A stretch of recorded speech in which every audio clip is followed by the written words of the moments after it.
大家好啊，咁咧我哋就而家開始啦。咁咧歡迎大家嚟到今次呢一個 webinar 啦。咁我哋今日咧其實就會講下究竟產前即係懷孕期間有啲抽血檢查嘅喎。咁其實究竟我哋會驗啲乜嘢嘅咧？咁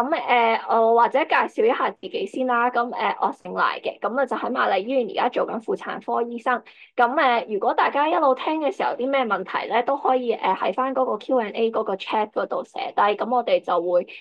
講完嗰個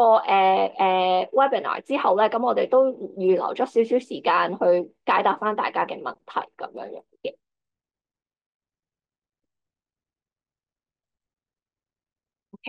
咁咧就我哋懷孕期間啦，其實好多媽咪都會話一直以嚟都抽好多血，但係其實都唔係好知自己抽咗啲乜嘢血嘅。咁其實咧嗰個血液檢查啦，係我哋產前檢查入邊其中一個即係好重要嘅部分。咁我哋嘅目的咧，其實都係希望盡早揾到有冇啲咩問題啦。咁如果我哋可以早啲去處理同埋預防呢一啲問題出現咧，就希望可以確保到 BB 同埋媽咪嘅健康嘅。咁如果你啱啱知道自己懷咗孕啦，咁如果去公立醫院或者去私家醫院覆診都好咧，一般嚟講係一開始見姑娘或者見醫生咧，就會安排咗抽一堆血嘅。咁我哋一陣都會逐一解釋一下，究竟每一支血其實究竟攞嚟驗啲乜嘢啦，同埋點解要驗咁樣樣。咁一般嚟講，我哋都會建議喺可能喺懷孕嘅早期，大概可能11週左右開始咧，其實就已經可以安排即係第一次嘅抽血檢查㗎啦。咁大部分呢一啲血咧，其實都唔需要話空肚先至可以抽得嘅。咁唯一一個例外咧，就係我哋俗稱叫飲糖水測試啦，即係去檢查媽咪有冇患上咗妊娠糖尿病嗰一個檢查咧，就特別係需要空腹去檢驗嘅。咁我哋今日咧都會講下唔同嘅血究竟點解要抽，同埋如果萬一抽翻嚟個結果唔正常，究竟點樣處理嘅？咁呢啲係我哋嚟緊會講嘅唔同嘅血液嘅一啲檢查啦。咁我哋一陣都會逐個講嘅。咁我哋其中一個即係第一個咧，其實就係 check 下媽咪嘅血型嘅。咁大家可能都有聽過，即係唔知自己知唔知自己嘅血型係乜嘢啦。咁但係其實血型主要有分，譬如 A 啦、B 啦、AB 同埋 O 型嘅血。咁因為始終懷孕期間啦，同埋即係生完 BB 之後咧，都會有流血嘅風險。而如果流血多嘅話咧，都有機會可能需要輸血嘅。咁所以如果我哋預先知道媽咪嘅血型嘅話咧，咁都會對於我哋如果係真係需要輸血嘅情況又或者我哋即係懷孕，如果入嚟有啲緊急嘅事嘅話咧，其實我哋預先知道個血型就可以幫到我哋咯。咁當然啦，如果我哋真係需要緊急輸血嘅時候咧，其實我哋都會再安排抽血，我去即係個血庫嗰度賠血嘅。咁另外除咗即係譬如我哋可能大家都有聽過嘅 ABO 呢啲型血之外咧，有啲人可能都會有聽過有分，譬如就算 O 型血都有分 O 加同埋 O 減啦。咁其實嗰個加同減究竟係乜嘢意思咧？咁其實我哋咧除咗 ABO 型血之外咧，我哋都會有一個叫做我哋英文叫 rhesus factor 啦，又或者中文叫做恒河猴因子嘅。咁呢一個因子咧，其實係我哋紅血球上面嘅一種抗原嚟嘅。咁如果有啲人咧係有呢一個 rhesus 嘅抗原嘅話咧，我哋就會叫佢做一個加型嘅血啦。喺亞洲又或者喺香港咧，大部分嘅媽咪咧，其實都係屬於呢一個加型嘅血嘅。而有少部分嘅人啦，其實就嗰啲紅血球上面咧就冇呢一個 rhesus 嘅抗原。咁呢啲人咧，我哋就叫做佢係屬於減型嘅血啦。咁點解懷孕期間我哋會特別在意究竟你個血型係屬於加定係屬於減咧？咁因為咧，如果媽咪係一個減型嘅血，而佢個 BB 係屬於加型嘅血嘅話咧，咁因為呢一個 rhesus 嗰個因子唔配合咧，媽咪嘅身體有機會就會整一啲抗體出嚟啦，而呢啲抗體咧就可以有機會攻擊到 BB 啦，令到 BB 有一啲貧血嘅狀況。咁而如果 BB 有貧血嘅情況咧，嚴重係可以導致嗰個胎有水腫啦，甚至即係有機會因為咁樣而 BB 會有死亡嘅風險嘅。咁所以如果我哋可以及早知道究竟媽咪係屬於加型定減型咧，咁我哋就可以特別幫到一啲減型嘅媽咪啦。咁而呢一啲如果佢係屬於我哋叫 rhesus 減型嘅媽咪咧，我哋就會建議佢喺懷孕期間咧打返一個我哋叫做免疫蛋白針啦。咁呢一個免疫蛋白針咧，就希望可以減少到媽咪咧身體產生呢一啲抗體而攻擊 BB 嘅機會嘅。咁如果媽咪係屬於加型嘅血咧，我哋就唔特別擔心呢一個情況㗎啦。咁啊，如果媽咪真係咁唔好彩，真係已經整咗呢一啲抗體，有機會攻擊到 BB 嘅話咧，咁其實我哋都會建議呢一啲媽咪咧定期接受翻一個血液嘅測試啦，咁同埋我哋都會轉介佢去譬如產前診斷科嗰度定期照翻超聲波去監測住 BB 個情況，睇下 BB 有冇一啲貧血嘅症狀咁樣樣嘅。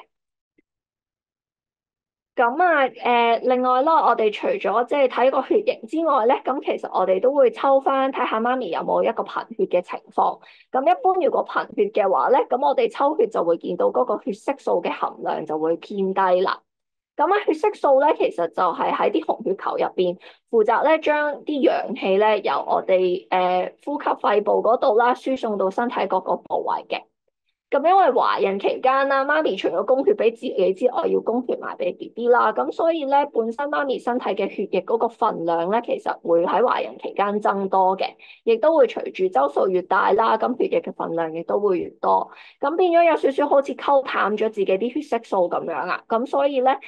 孕婦咧就會比較容易出現貧血嘅症狀。咁所以我哋一般嚟講咧，呢一個血色素嘅測試，除咗係初期懷孕我哋會 check 之外咧，其實我哋通常會去到懷孕嘅中後期，即係大概28週左右啦，我哋都會即係再檢驗多一次，確保媽咪冇喺懷孕後期咧有貧血嘅狀況嘅。咁如果媽咪真係有貧血咧，我哋都要及早處理啦，咁因為如果真係長期貧血啦，除咗對媽咪自己身體即係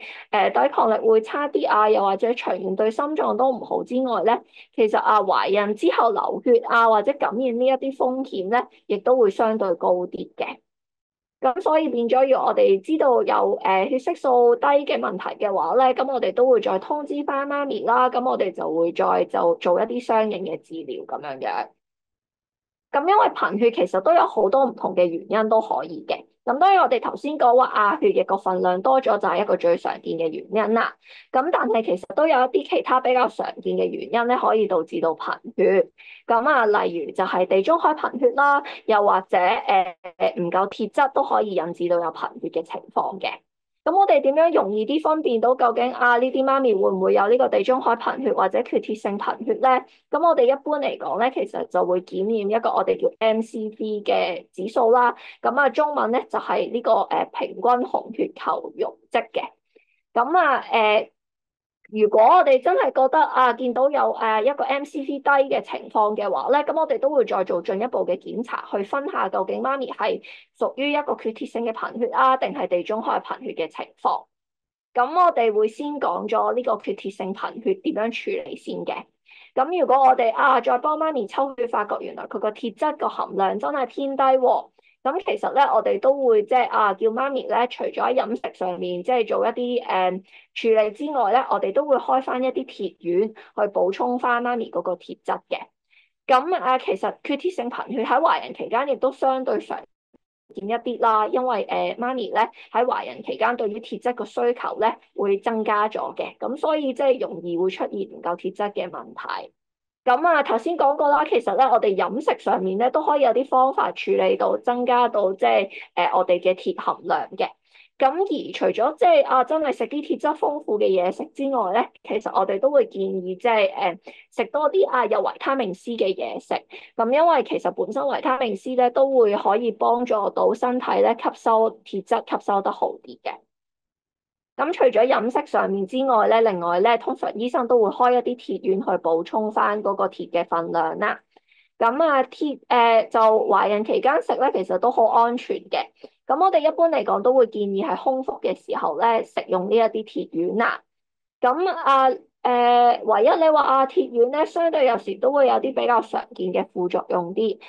其中一個比較最常見嘅咧，就應該係便秘啦。因為本身媽咪懷孕期間其實已經容易啲有便秘嘅情況。鐵質係的確有機會可能會令到便秘更加差少少嘅。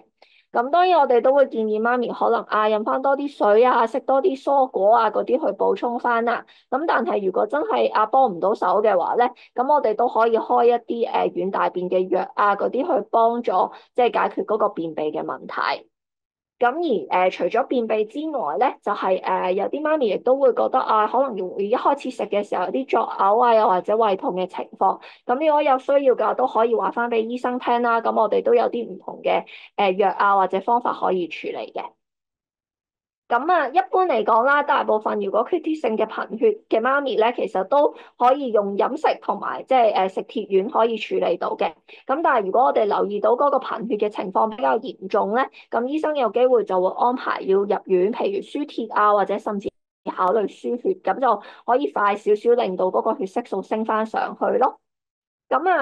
只要媽咪補充翻足夠嘅鐵質咧，一般嚟講個貧血嗰個情況都會有好轉，個 MCV 嗰個指數咧亦都會恢復翻正常嘅。咁呢個係一個圖表啦，咁就話俾我哋聽，究竟即係有啲乜嘢嘅嘢食咧，會比較多鐵質喺入邊嘅。咁一般嚟講咧，一啲紅肉啊，又或者綠色、深綠色葉嘅蔬菜啊，呢啲咧都係一啲比較有好多鐵質喺入邊嘅食物。咁所以如果媽咪真係發現自己有貧血、有缺鐵性嘅貧血咧，其實喺日常生活中都可以即係多啲食呢一類嘅食物去補充翻啦。咁而頭先亦都有提過，因為維他命 C 都會幫助鐵質嘅吸收，咁所以大家都可以食多啲蔬果啊，剩嗰啲，咁呢啲一啲都係會比較有多啲維他命 C 啦，咁就可以幫助到鐵質嘅吸收。咁我哋亦都會建議咧，如果媽咪真係有缺鐵性嘅貧血咧，而要食緊鐵丸嘅話咧，都盡量就唔好同一啲茶啊、咖啡啊呢啲一齊飲啦，因為本身茶葉啊、咖啡呢啲入邊嘅咖啡因咧，都有機會阻礙到鐵質嘅吸收。如果真係好需要飲呢一類有咖啡因嘅嘢飲嘅話咧，我哋都會建議同鐵丸分開去飲用或者食用咁樣樣嘅。咁另外我哋即係都會有另外一個比較常見，大家可能聽過嘅就係叫做地中海貧血啦。咁呢一個亦都可以引致到有一個貧血同埋有一個低嘅 MCV 嘅指數嘅。咁地中海貧血究竟係咩嚟嘅咧？咁其實佢係屬於我哋叫做一種遺傳性嘅血液病啦。咁地中海貧血咧可以分為即係甲型或者乙型啦。當然喺其他地區可能有啲其他唔同嘅種類嘅貧血，例如 E 型嘅地中海貧血嘅。咁但係香港嚟講咧，比較常見嘅就係屬於甲型同埋乙型。咁而除咗甲型、乙型之外咧，地中海貧血亦都有分，究竟係叫做輕型啊，定係一啲重型嘅地中海貧血嘅。咁喺香港嚟講啦，大概8至10%嘅人咧，其實都有呢一個地中海貧血嘅基因嘅。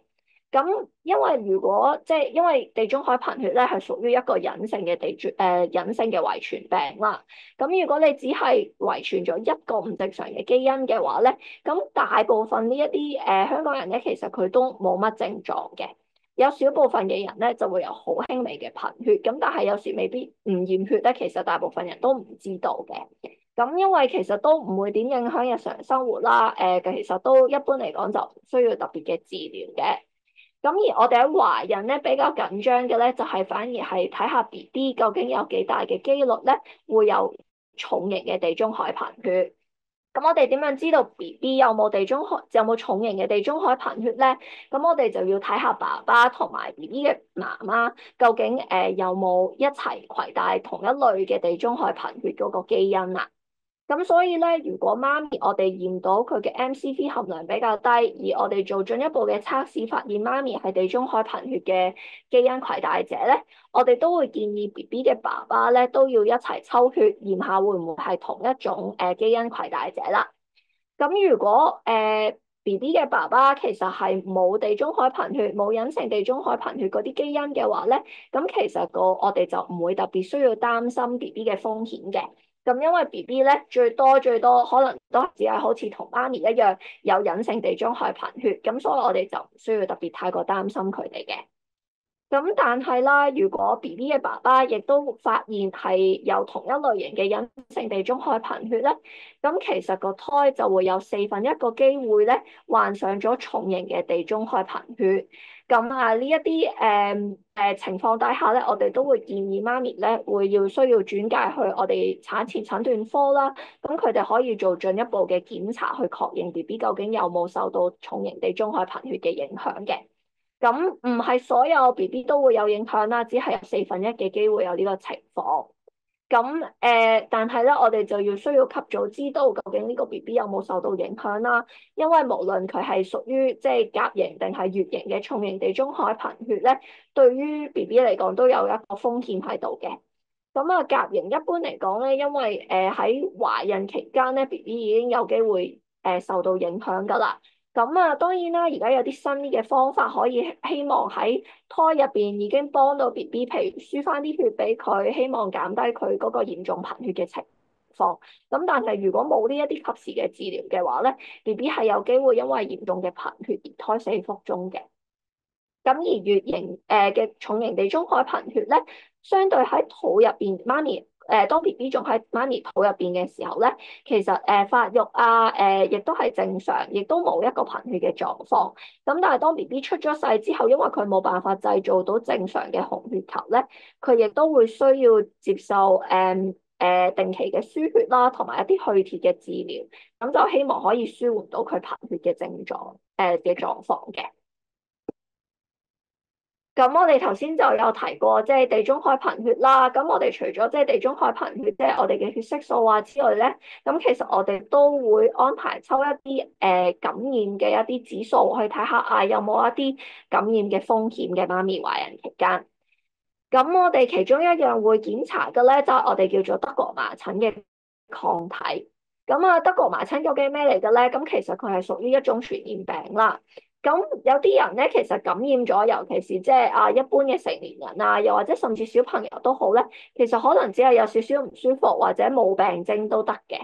咁如果有病徵嗰啲人咧，有機會可能就會皮膚上面會出現咗我呢度右手邊嗰幅圖上面嗰啲疹啦。咁但係一般嚟講都會自己慢慢好返嘅。咁但係我哋特別緊張咧，就係因為如果懷孕期間媽咪感染到德國麻疹嘅話咧，就有機會影響到胎兒嘅生長同埋結構啦。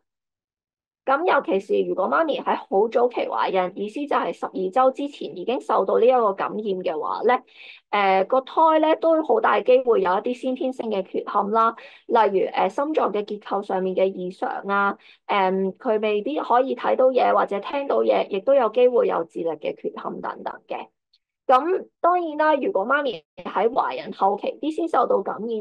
咧，胎兒嘅感染嘅風險或者有先天性嘅缺陷嘅風險亦都相對會低啲。咁但係因為始終有呢一個擔心咧，我哋一般嚟講喺懷孕嘅早期咧，都會幫所有媽咪咧檢測有冇呢一個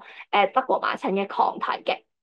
咁如果媽咪已經有呢一個抗體咧，咁其實佢就已經有機會細個一係就話已經驗過呢一個德國麻疹啦，又或者喺香港比較常見嘅情況咧，其實就係媽咪可能喺自己小朋友嘅時候已經接種咗德國麻疹嘅疫苗。咁而如果媽咪本身懷孕期間已經有呢個抗體咧，其實佢就已經對呢個德國麻疹有免疫力，咁所以就唔擔心嘅。反而咧，如果媽咪係冇德國麻疹嘅抗體嘅話咧，咁我哋懷孕期間咧就要特別啲留意啦。咁我哋因為始終都會想希望減低媽咪喺懷孕期間受到德國麻疹感染嘅機會咧，我哋都會建議，如果佢知道譬如有朋友或者有同事有發燒啊、出疹嘅情況咧，就盡量避免接觸佢哋啦，亦都盡量避免去一啲太多人啊或者空氣唔流通嘅地方，希望減低懷孕期間受感染嘅機會。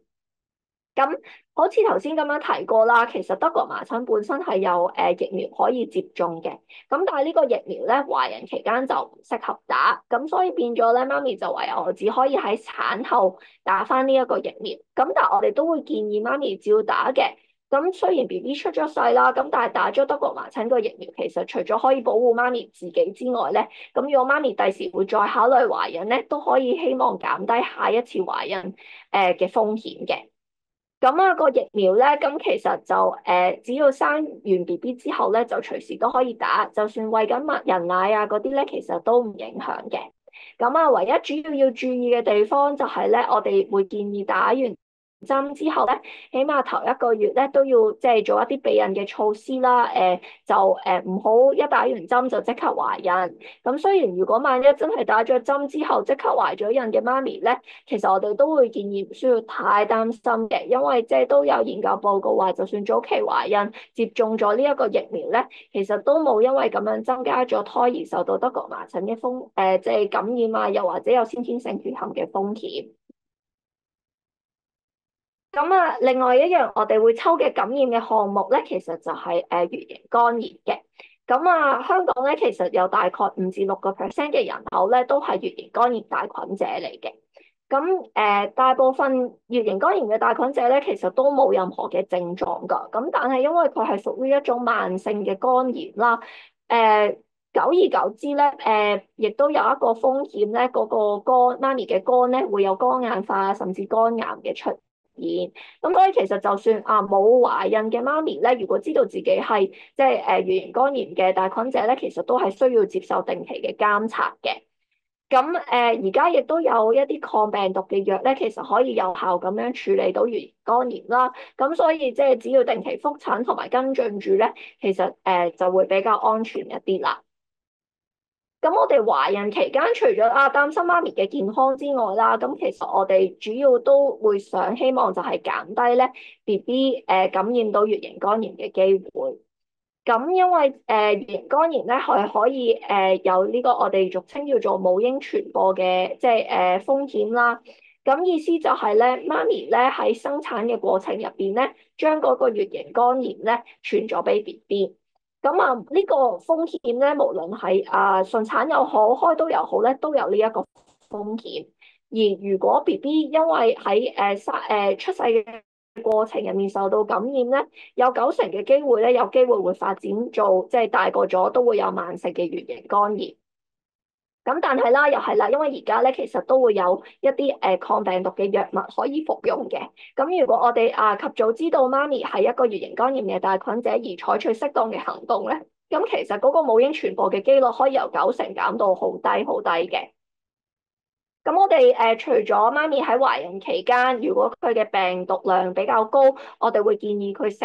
嗰個抗病毒藥之外咧，咁其實 BB 出咗世，我哋都有唔同嘅方法，希望減低佢真係患上乙型肝炎嘅機率。咁其實由88年開始啦，無論媽咪有冇乙型肝炎都好咧，其實所有初生嘅 BB 咧都會接受3劑嘅乙型肝炎嘅疫苗嘅，咁就希望減低 BB 有乙型肝炎嘅機率啦。咁但係如果我哋知道媽咪係乙型肝炎嘅帶菌者嘅話咧，咁其實我哋另外除咗即係打普通嘅乙型肝炎疫苗咧，BB 喺出世1日內咧，我哋都會俾埋一個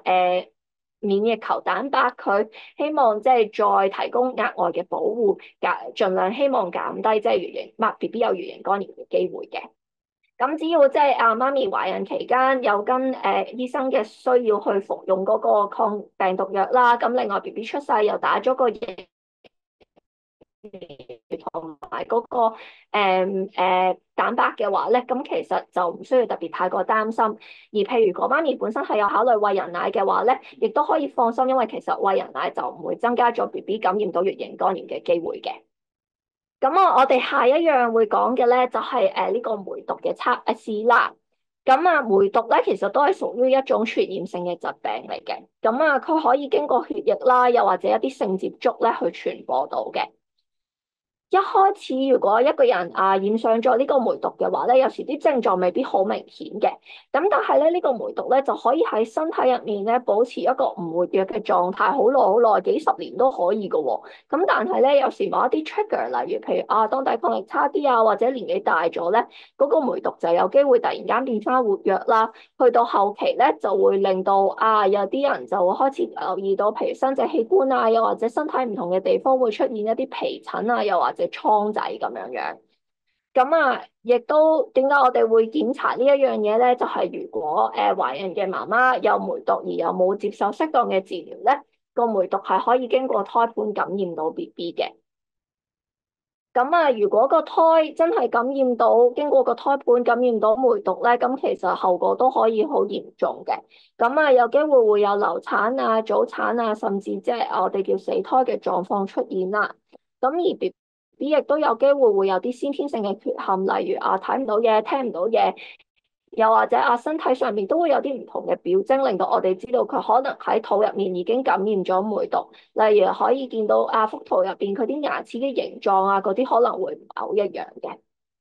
咁但係其實梅毒咧係可以有抗生素去處理到嘅喎，咁所以如果我哋可以提早知道媽咪有梅毒嗰個感染嘅話咧，咁我哋都會建議佢盡量咧盡早接受翻一個抗生素嘅處理。咁但係呢個抗生素咧就係需要靜脈注射，即係打針咁樣打嘅，咁就唔係口服。咁如果可以及早處理咗咧，就可以減少到胎兒受到感染嘅機會啦。咁除咗梅毒之外啦，另外我哋都會檢查下媽咪有冇即係愛滋病嘅風險嘅。咁愛滋病係一個都係病毒嘅感染啦。咁佢本身即係嗰個學名咧就叫做後天免疫力缺乏症。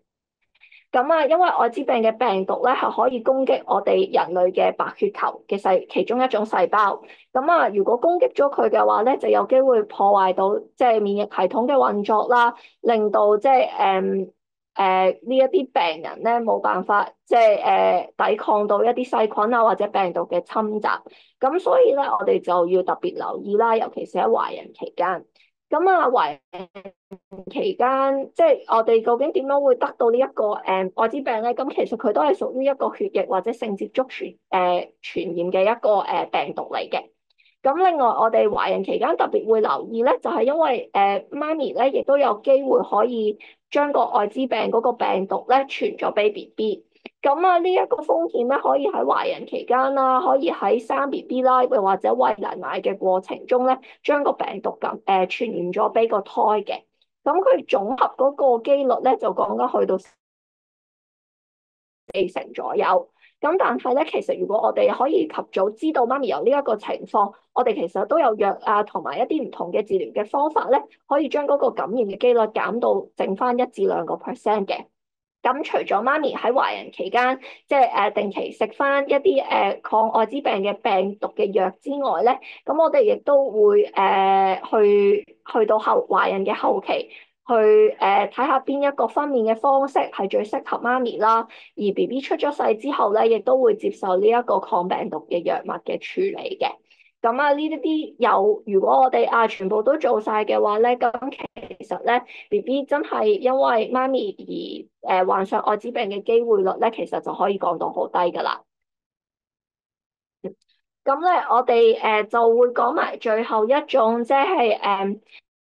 血液嘅測試啦。咁就係講緊呢一個我哋俗稱叫飲糖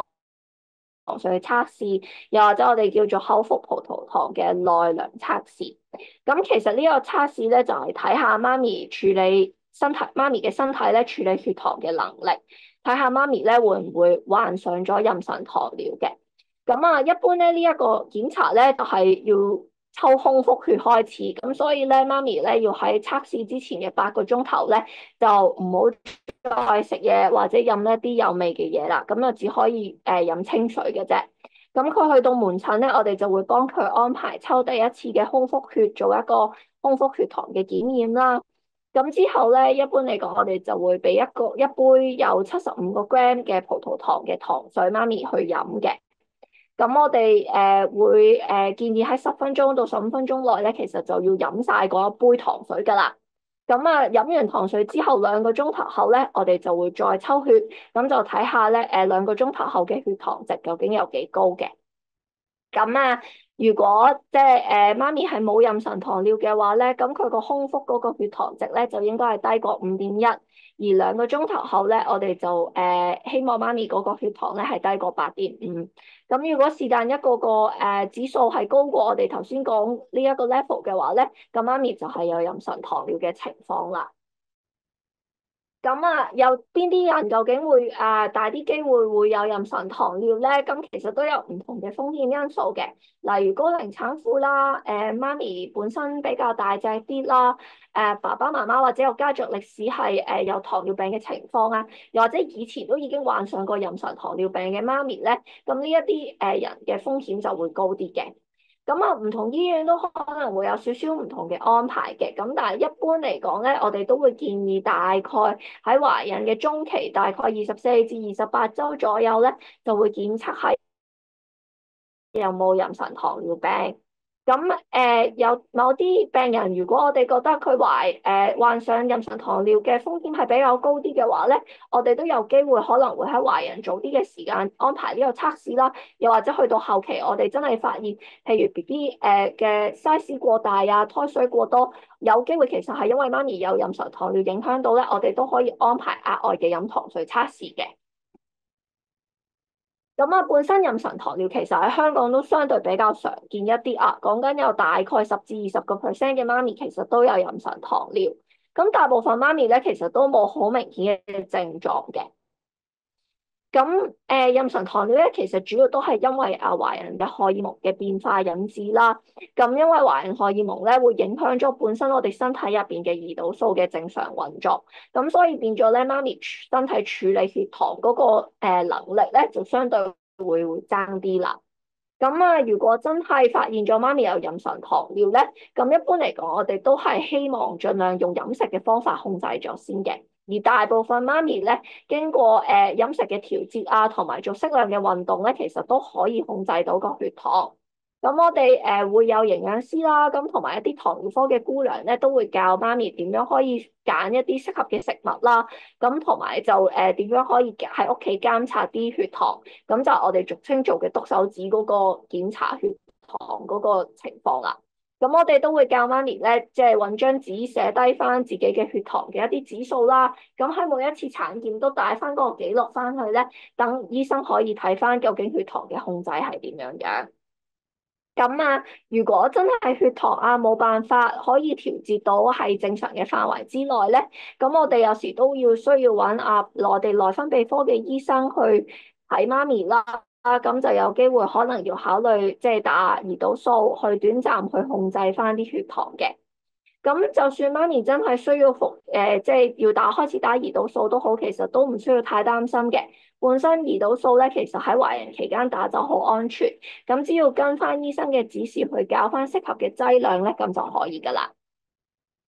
咁點解我哋要即係控制啲血糖咧？咁因為始終咧，如果妊娠糖尿病控制得唔好咧，都會增加咗本身懷孕嘅風險嘅。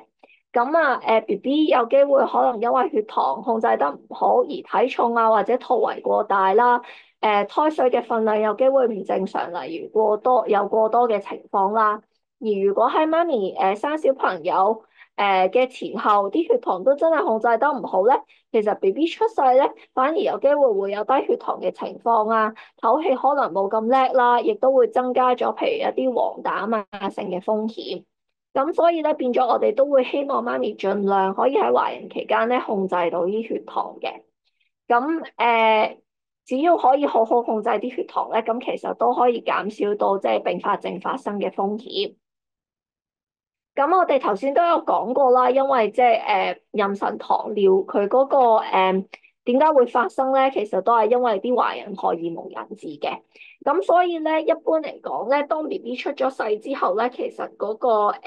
血糖嗰個控制或者管理咧，其實就一般嚟講會變翻正常嘅。咁所以咧，生完 BB 之後咧，其實媽咪就可以恢復翻正常佢平時嘅飲食習慣先。咁但係我哋都會建議咧，媽咪喺生完 BB 6個禮拜後咧，再做多次呢個飲糖水測試，去確保媽咪咧就真係冇一個糖尿病嘅狀況嘅。咁我哋亦都即係會建議啦，如果媽咪第時再懷孕咧，因為始終再有妊娠糖尿病個風險咧會比其他人高啲啊。咁所以咧，我哋都會建議咧，佢第時懷孕咧，就可能都要即係早少少檢查一下自己會唔會再有妊娠糖尿呢一個情況啦。咁啊，我哋今日最主要就講咗好多唔同種類嘅血液嘅抽取嗰個樣本，究竟攞嚟做乜嘢啦？咁其實咧，有啲資料咧，其實都會可以喺譬如醫管局有個叫起程嘅 App 入邊咧，其實都可以睇到相關嘅資料嘅。例如我哋最尾講有妊娠糖尿喎，咁其實咧入邊都有呢個 App 入邊，其實都有啲有用嘅資訊話俾大家聽，究竟點樣可以即係控制到飲食啊，又或者懷孕期間如果真係抽咗一啲某一啲血，例如德國麻疹個報告唔正常嘅時候冇抗體，咁有啲咩要注意咧？咁其實呢個 app 入邊咧都會講到俾大家聽嘅。咁我哋今日嘅分享咧就講到呢一度嘅，咁就想睇下咧大家有冇啲咩問題嘅。咁啊，我知道咧其實本身之前有啲人咧都有寫低咗啲問題喺個 chat 啊，又或者 Q&A 嗰度。咁啊，如果大家有啲咩新嘅問題咧，都可以打喺嗰個 chat 入邊嘅。而我哋可以暫時即係答住一啲我哋已經知道嘅問題先啦。咁啊，有媽咪咧都有問過下，即係如果佢其實而家未懷孕嘅，咁但係咧打算懷孕啦，究竟有啲乜嘢血報告要抽啊？又或者有啲乜嘢準備嘅功夫，同埋如果想抽呢一啲血，究竟應該去邊度抽？咁咧，其實如果係懷孕，即係未懷孕啦，諗緊想懷孕嘅話咧，其實有啲血報告係可以提早抽咗先，咁就方便我哋去計劃個懷孕嘅。咁例如啦，我哋如果可以喺懷孕之前已經知道媽咪有冇德國麻疹嘅抗體咧，其實都好有用嘅。咁如果喺佢未懷孕之前已經知道自己原來冇咗嗰個德國麻疹嘅抗體咧，其實我哋都會建議佢喺懷孕之前咧，先打返個德國麻疹嗰個疫苗。咁啊，其實如果打咗，媽咪已經有嗰個保護力嘅話咧，咁其實懷孕期間就少一樣嘢擔心咯。咁而打咗嗰個針之後咧，其實都只係需要即係避孕多一個月，咁所以其實都唔會太 delay 即係本身媽咪嘅生育計劃嘅。咁另外亦都譬如我哋都會建議，如果係考慮緊懷孕嘅爸爸媽媽，咁其實都可以先去 check 下，譬如自己有冇地中海貧血嘅情況啦。咁如果真係發現伴侶同埋自己其實都有呢、這、一個地中海貧血嘅話咧，咁其實咧我哋就可以即係安排一啲檢查啦，亦都有啲人咧，其實而家係可以有一個試管嬰兒嘅方法去做一啲植入前嘅篩查啦。咁就喺懷孕之前或者我哋放個胚胎之前咧，知道嗰一個胚胎究竟有冇患上即係重型地中海貧血嗰個風險。咁所以呢一啲血報告咧，其實如果可以喺懷孕之前已經知道咧，其實都有幫助嘅。咁至於你話究竟喺邊一度可以安排到抽呢啲血咧？咁其實譬如一啲家計會啊，剩呢一啲地方咧，其實都有一啲我哋叫做婚前嘅檢查啊，又或者即係諗住懷孕之前做嘅一啲檢查嘅 package 咧，其實都會包咗呢一類嘅測試嘅。咁大家可以去嗰度做啦。亦都其實如果去返普通科醫生嗰度，話俾佢聽考慮緊懷孕咧，其實亦都已經可以做呢一啲檢查嘅。咁另外亦都有人問咧，就係話媽咪本身自己咧有多囊卵巢症咁樣樣，咁就想問下咧，有冇啲乜嘢特別嘅檢查，或者有冇咩特別嘢要處理啦？咁嗱，其實如果你話本身媽咪有多囊卵巢症而已經成功懷孕嘅話咧，咁其實主要風險嗰啲咧，我哋係會擔心可能增加咗佢早期有妊娠糖尿嗰個情況啊。咁如果係擔心自己有妊娠糖尿嘅話咧，咁其實可以考慮喺早期啲嘅懷孕時間嗰度咧，就已經做咗一次嗰個隱糖水測試先，咁就即係早少少知道自己有冇妊娠糖尿咯。咁但係如果妊娠糖尿個報告翻嚟正常咧，咁其實如果多囊卵巢症嘅媽咪已經懷咗孕咧，就唔需要特別太過擔心，亦都冇特別話真係有其他嘅檢查啊，成嗰啲需要額外去做嘅。係啦，咁另外亦都有媽咪咧就問話啊，除咗我哋頭先講嗰啲血報告之外，另外即係會唔會都建議做我哋俗稱叫做 T21嗰啲檢查咧？咁嗱，其實 T21咧係我哋叫做即係俗稱我哋叫做一啲無創嘅測試啦，咁就係去睇下佢本身研發出嚟咧，就係想睇下究竟BB 有冇一個唐氏綜合症呢個機率嘅。咁呢個 T21嘅報告咧，暫時喺公立醫院就冇得做。咁只係如果除非你話我喺公立醫院做唐氏嗰個篩查嘅時候，發現到有高風險咧，咁我哋先至會 offer 類似呢個無創測試嘅一個檢查俾媽咪去選擇嘅。如果唔係咧，暫時 T21都係屬於一個自費嘅項目啦。咁佢其實即係都係屬於一個篩查類，咁但係相比起譬如度頸皮啊嗰啲咧，佢嘅準成率的確係高少少嘅。咁如果媽咪可以即係財政上面即係可以即係 afford 到嘅，即係咁其實都可以選擇去私家嗰度做呢一個測試嘅。咁佢除咗 check 有冇即係除咗去 check 有冇即係唐氏綜合症之外啦，其實佢都會檢查一下有冇一啲其他染色體上面嘅多咗少咗嗰個情況咁樣樣。咁所以大家都係可以考慮去做。咁如果你做咗呢個檢查嘅話咧，咁其實都可以帶翻個報告俾即係公立醫院嘅醫生睇咁樣樣嘅。咁但係就要留意翻啦，因為始終佢都係一個篩查嚟嘅啫。咁所以咧，如果真係個 T21個報告出咗嚟唔正常咧，其實都要再做進一步嘅測試，去睇下 BB 係咪真係有冇受影響嘅。係啦。咁另外都有其他媽咪問啦，就係話咧如果媽咪打完乙型肝炎嘅針都冇抗體，有冇影響？咁其實因為咧每個人咧打完乙型肝炎嘅針咧，有啲人咧可能要打多過一針咧，先至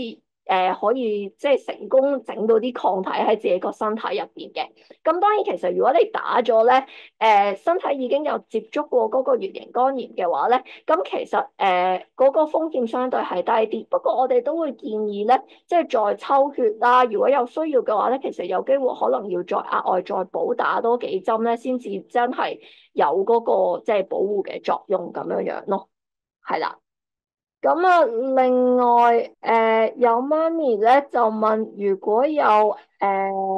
地中海貧血，如果爸爸同媽媽都發現係地中海貧血咧，有啲乜嘢測試會做？嗱，呢一個咧其實就睇下究竟爸爸同媽媽咧 check 到究竟係屬於甲型定係乙型嘅地中海貧血啦。嗱，當然啦，喺兩個情況底下咧。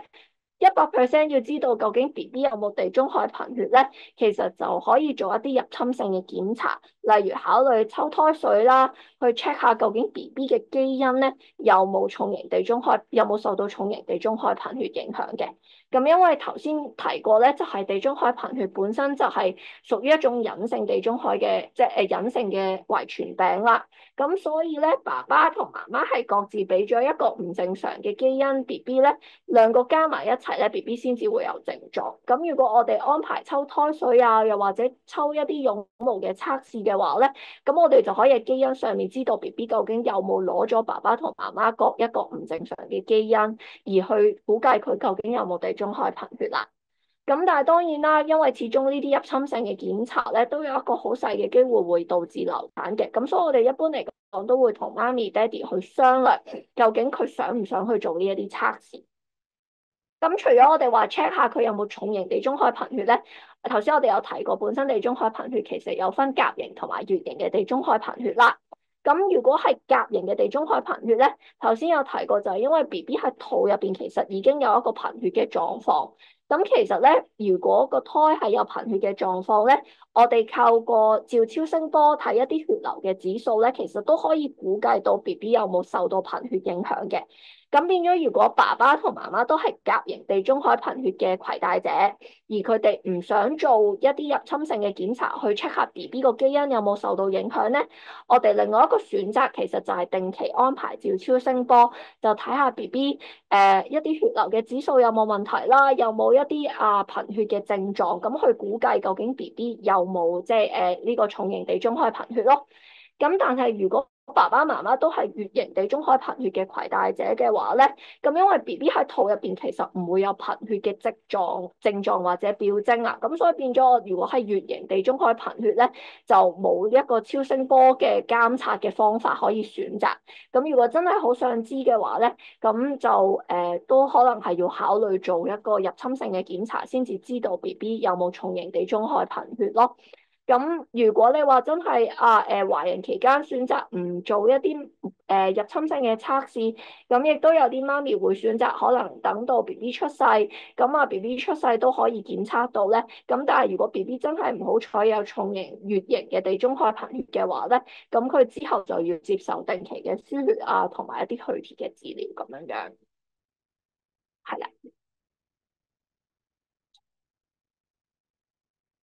咁啊，暫時見到嘅問題就係呢啲啦，唔知大家仲有冇其他問題想問？係啦。